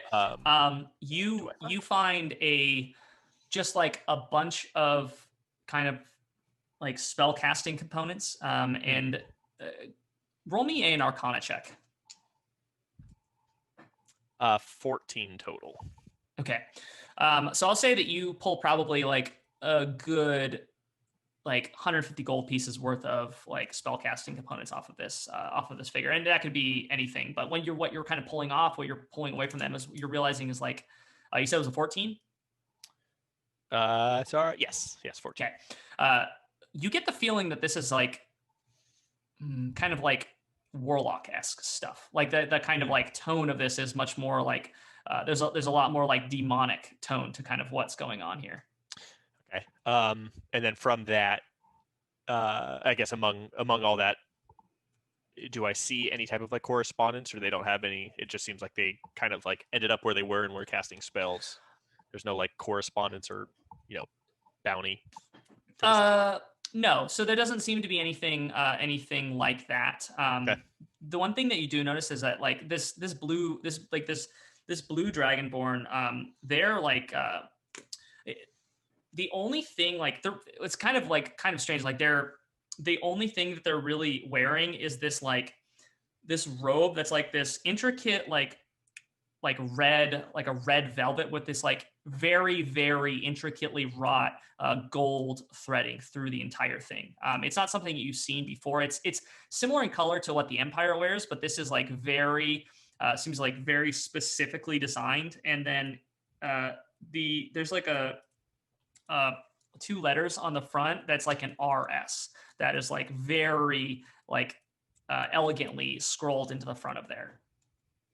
But they're wearing like basically a robe that is of this make. So it's like embroidered into the Okay. And they're like an ice blue as far as like the coloring of their scales is, but they're like a much more slight dragonborn. Interesting. Okay, so I'm gonna take all those casting components, knowing that they're recognized as their casting components, and put them into a bag on my hip. They are all going to be clustered together, but I definitely take those away from them. And then I'm going to take, I think I have rope from my dungeoning or whatever the hell it is, and I'm going to bound him. Yeah, 50 feet of rope. I'm going to bound his hands together, extra tight, and Read all about it. To wake him up with, I'm going to give him a health potion, a regular health potion. Sorry, before I do that, I'm going to use my Mask of Many Faces and shift into a I'm going to shift into like a half orc, about the same size, a little more like filled out, a little bigger build, but a half orc with like kind of destroyed clothing, like just like it looked like just a regular like traveler, like a half orc that is just not wealthy, not well to do, just the most common half orc you could imagine. And then I'm gonna give him one of my health potions, which is a D4 plus his Constitution. So I don't. It's a 1, so I'm gonna get 1 health. 1 health plus whatever their Constitution is. So I don't know what Okay. it is. Yeah. Actually, I do have that actually. And then Um, let me use that health potion. so they get a +1. They're at 2 health. Yeah. 2. They kind of like their eyes kind of open up, and when they do, like you notice that like their eyes are so like light blue that it almost looks like they're white with just a slit in down the middle of it. Very kind of unsettling vision. And they look at you, go, well, damn, that was a good one. And then that's awesome. Glynn doesn't laugh. Wakes up. Glynn's kind of like looking like directly into his face, probably like 6 inches away. Goes, yeah, it didn't quite work out for you, did it? Nope, not worth the coin on this one. And then quickly, Glynn's gonna pull the Spider Queen dagger and like kind of drip, like have it like kind of leaking onto him, and be like, so before I kill you again, you want to tell me what you were doing here? Yeah. And it's like right to his throat. Yep. I roll me a intimidation check with advantage. Oh my gosh. Terrible. A 6. Okay. The first one was a 1. Okay. So he kind of looks at you and just kind of like he's just kind of looking at you with these like really unsettling eyes, and just goes, listen, you know what? I don't want to die. That's not the thing. I feel like you got one foot in the door here. I feel like if I was gonna gauge my hit points, I'd probably put them at about a 2. So I'm just gonna tell you I was sent here to do a job. I don't know who the hell you are. You weren't part of it, that's for sure. But we were supposed to. I'm not gonna tell you who we were working for or who I was working for. Damn it, I said we. But I was sent over here to that stupid little gnome. I don't even know him. I just got paid for it. So, I mean, you can understand. I'm sure you've done some stuff for coin. You look like you have done some suspect things. You can just let me go. Like, and he's like, I have some gold. And he's like looking through his pockets, and he's like, nope, I don't have anything anymore. All right. Well, you can have my robe. Like, I don't know what else to do. This is about all I got. So, you can kill me if you really want to. I'd prefer if you didn't, but that'd be cool. Glynn just looking at him, was like, so it was just a hit. It was plain. No ill will. You just happen to target the gnome for. You don't even know the reason. You don't have like a mission statement. You got to know your why if you're gonna carry any project through to the end. You have to know why you're doing it. What's your why, man? I was given, okay, all right, listen, you know what? I might have a little bit more flexible morals than you. I might be more of a chaotic neutral than, chaotic good or whatever. But listen, I was given a scroll to come over here, place down, that would, take care of the gnome. I was just supposed to make sure that it happened. I wasn't even supposed to get involved with this thing. I was just paid to do a job. You can understand.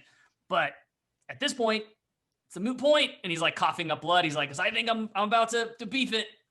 Go say hello to old Bahamut in the sky.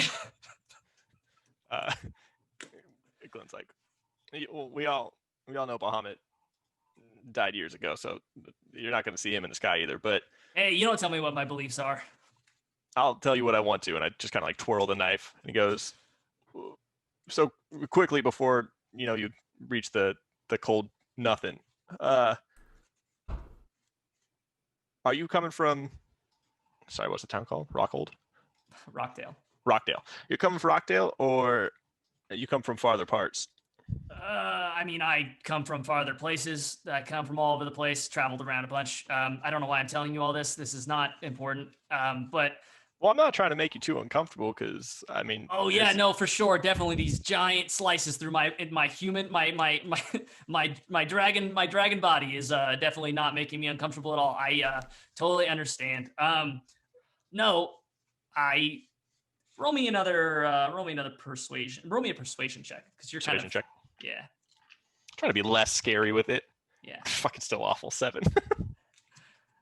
Yeah, he doesn't give you too much more. He's just like, yeah, I've been to Rockdale, of course, but not. Let me make you a proposition. I saw the shape of that guy's cart. I mean, he was kind of doomed to get screwed over anyways, right? I mean, if you didn't take care of him, I was going to on my way by. So maybe there's a contract that can get fulfilled that I might be able to help you out with, or maybe you might be able to tell me where I'll I split can this with find you. more contracts. Yeah, I can split it with you. I think it was a pretty good amount of gold. I mean, it's okay. Roll me a persuasion check with advantage actually on this. I like your line of logic. You're getting to this guy. Better 18 total. Okay, sweet. He's like, oh yeah, no, it has something to do with the fighting tournament. So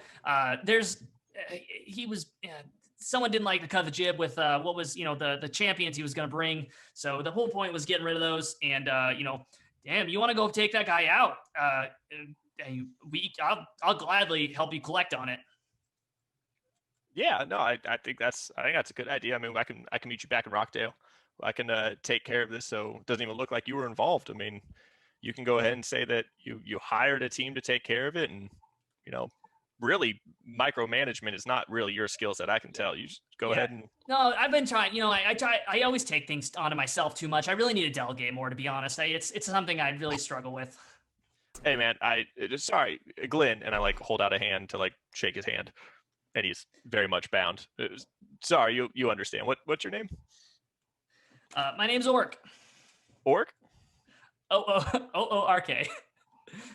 Orc. I have a friend named Udak that you might have met in a former life. Nice to meet you. Where do we turn this in? I mean, where should I go meet you later? Who's this bounty cast with? That's the rub. We're gonna have to play a little bit close to the vest because I don't think that they're gonna want anyone to know what's going on there. But I can if I make it back to town and you make it back to town and you help me make it back to town and that Baldur guy is dead, then bing bang boom, we can collect on this thing and you don't even need to know who they are. It's fine. All right, Orc. I mean, it sounds, and like as I'm doing this, I'm like cutting his hands free.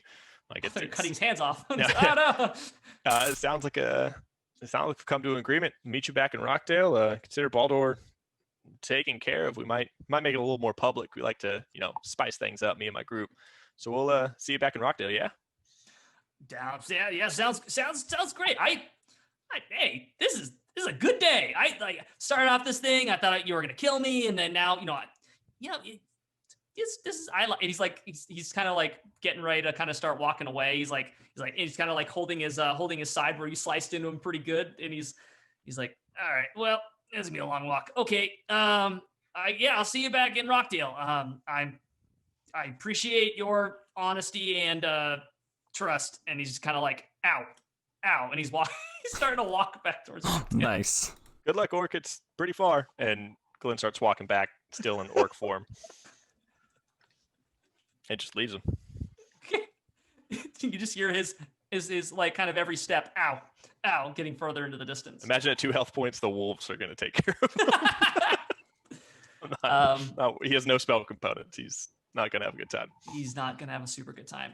So anyway, getting back into Media Res, you see Glynn kind of come walking back up onto just kind of walking back down the pathway as you all are talking to Baldur, and Baldur is like, where is your friend anyway? And he's pointing, and you just see Glynn kind of cresting, coming back down the path towards you. Is he still an orc? Yes. Okay. And he's just like, right, yeah, there he is. What day? And a beefy fellow. This is looking better and better with these. You might even be able to outperform the original champions I was bringing to the arena. when Glynn hears beefy fellow, he like snarls and he goes, "You call me fat," and pulls out a knife and like holds it to Baldur's throat. Easy there, easy there. This Sorry, is sorry. Pull back. Sorry. it's where were you? I was just taking care of the other issue that we had, but that's been resolved. Well, that's good because we've been having so many issues. I can't even keep track. I Well- personally, I didn't even know we had another one. Right, there was That is way plenty. off of my mind. Right, there was plenty right in front of me. Yeah, that was big. That thing was awful. Right, I'm glad you went off to fight the invisible thing that I couldn't Look, see. I mean, butterflies aren't going to chase themselves. Right, yes. And then he like looks over to Balder's like, I have a soft side, and like holds the knife to him. And Well, he quickly the guys goes, I need to talk to you guys for just a little bit over here. great. And we do like the group huddle. Like Good. We need to talk to you about this over here. I just basically tell them that there's a guy named Orc who was paid to kill Baldur, and we have a potential contract for killing this guy if we don't like him. Right. Well, we have potential gold to fight for this guy in some tournament thing. That sounds like a win-win. We can either kill him and get gold, or we can fight for him, get gold, and then maybe kill him and get gold. Right. Gold all around. That's win-win-win. Right. I just don't know if we need him to fight for gold. So can we kill him? Yeah, Get maybe gold. that's our bounty in. We'll give him the trip to Rockdale to change our mind whether or not we kill him. Right. Fair. Oh, I don't actually know. I don't know anything about him. I'd kill him to kill him, and that's not really me. So I was gonna say that's not really lawful good. That's not very much. I mean, I think He's sucks, evolving, too. guys. He's Let him turn evil. Cosmo's gonna be the big bad. Rangrim, what do you think?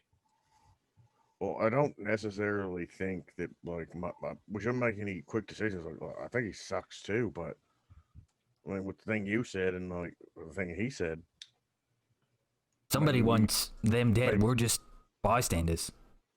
Well, I'm going to do everything I can to keep. I'm pretty sure the guy that wanted him dead didn't do a very good job of it, and the only reason he's alive is because For us? Glynn found someone with a slightly more askew moral compass, and he felt like he needed to help him. Right. Yeah, I don't have a counter argument to that one. That's pretty much right on the head there, Rangrim. That's alarming coming from you. I think you nailed it. I think we can go ahead and decide as we're heading to Rockdale. Sounds like we have a gold flow. Maybe this guy actually is a little more altruistic than he seems on the surface. Yeah, Maybe he's gonna like win this gold and build an orphanage. Yep, he didn't seem like he was up to no good. He just said he was wandering, minding his own business, and got attacked. And I saw him I've- crying. He was crying over his fallen comrades, right? I think it he was, more about his stuff. yeah, mostly his Okay, stuff. we're gonna file that into the cons column. Right. We'll make a list. Right. Well, we should walk-in list.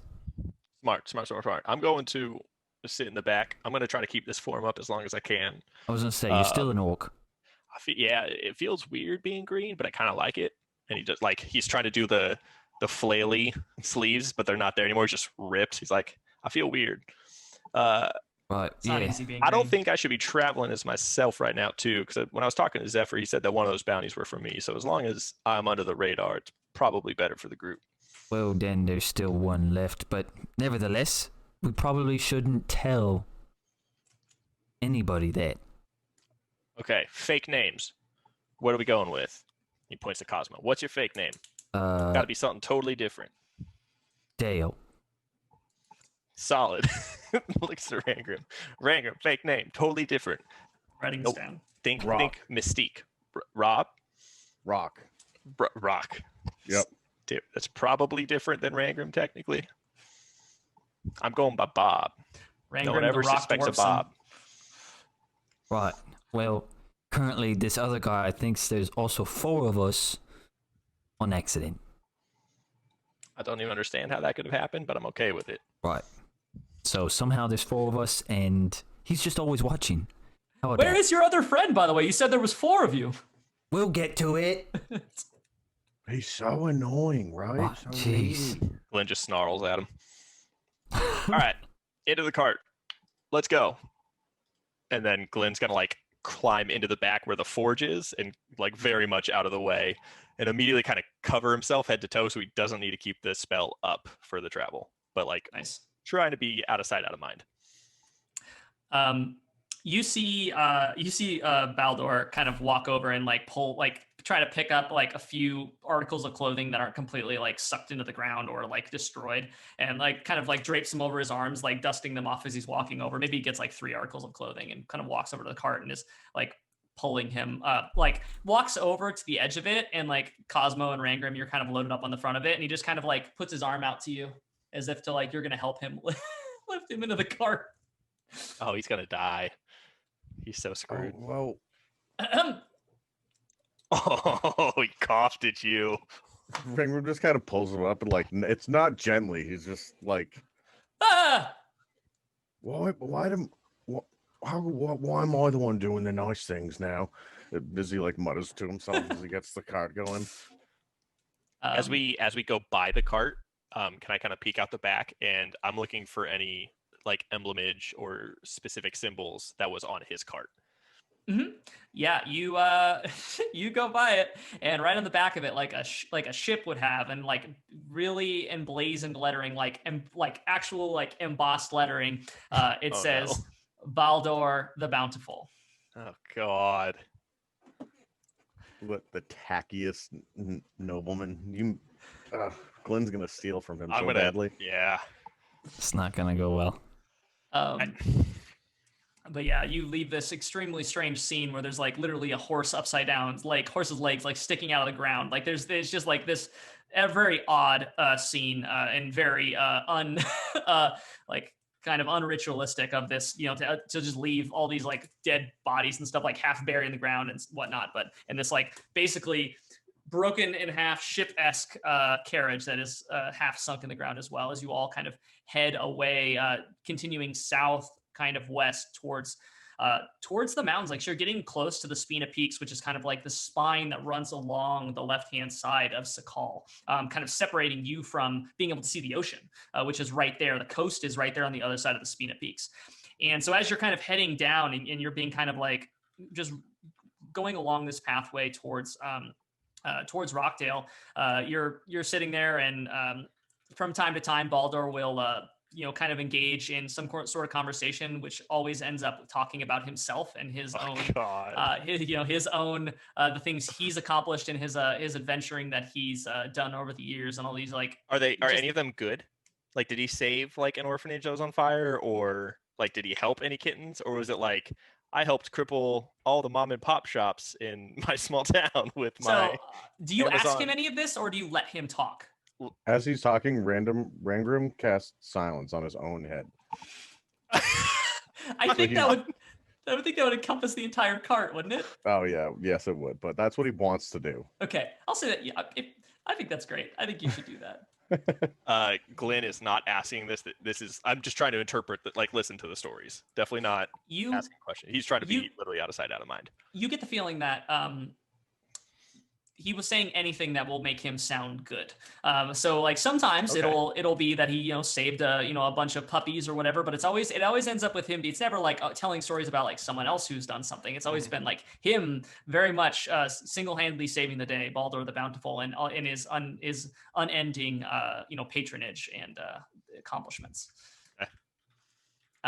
But yeah, so I'll say that you all travel in varied levels of discomfort and annoyance with Baldor as you get closer, and it kind of as the sun is setting, you actually see basically smoke and all these the lights of this town is like the sun setting behind the Spina Peak. So like the town of Rockdale would actually be kind of thrown into which is not at the base of the Spina Peaks, but it's close enough. It's kind of up against the forest that kind of is growing along the peaks there. And so like you're pulling into town as pulling up towards Rockdale as this is like as the sun is going down, and what you're seeing is this like it's a town that is I would say like large town, small city in scale. It's it's a lot more like it's probably 2 to 3 times the size of Tin Town as far as its actual scale. The buildings themselves are like multitudes of stories, some of them, and like there are small buildings, but then are also some like much more lavish buildings, especially towards the middle of town. And as you're kind of like seeing this kind of tiered effect where like these smaller buildings kind of build up to these like much more lavish and kind of like, you can tell that there is like a much more wealth here than some of the other towns that you visited in the past. Like Whitport is nowhere near this level. You also see that in the center of town is this monstrous coliseum, probably like 2 stories tall, big and round, and is like fully just marbled out. Like it is the absolute gleaming center. The light that is kind of being the last light of day that's kind of coming over the Spina Peaks is kind of like reflecting off of this like mirrored marble surface of this massive coliseum, this arena that is in the center of town. And that is kind of what you see as you pull into Rockdale. And that is where we're going to leave it today. Sweet. I'm going to rob the hell out of this guy.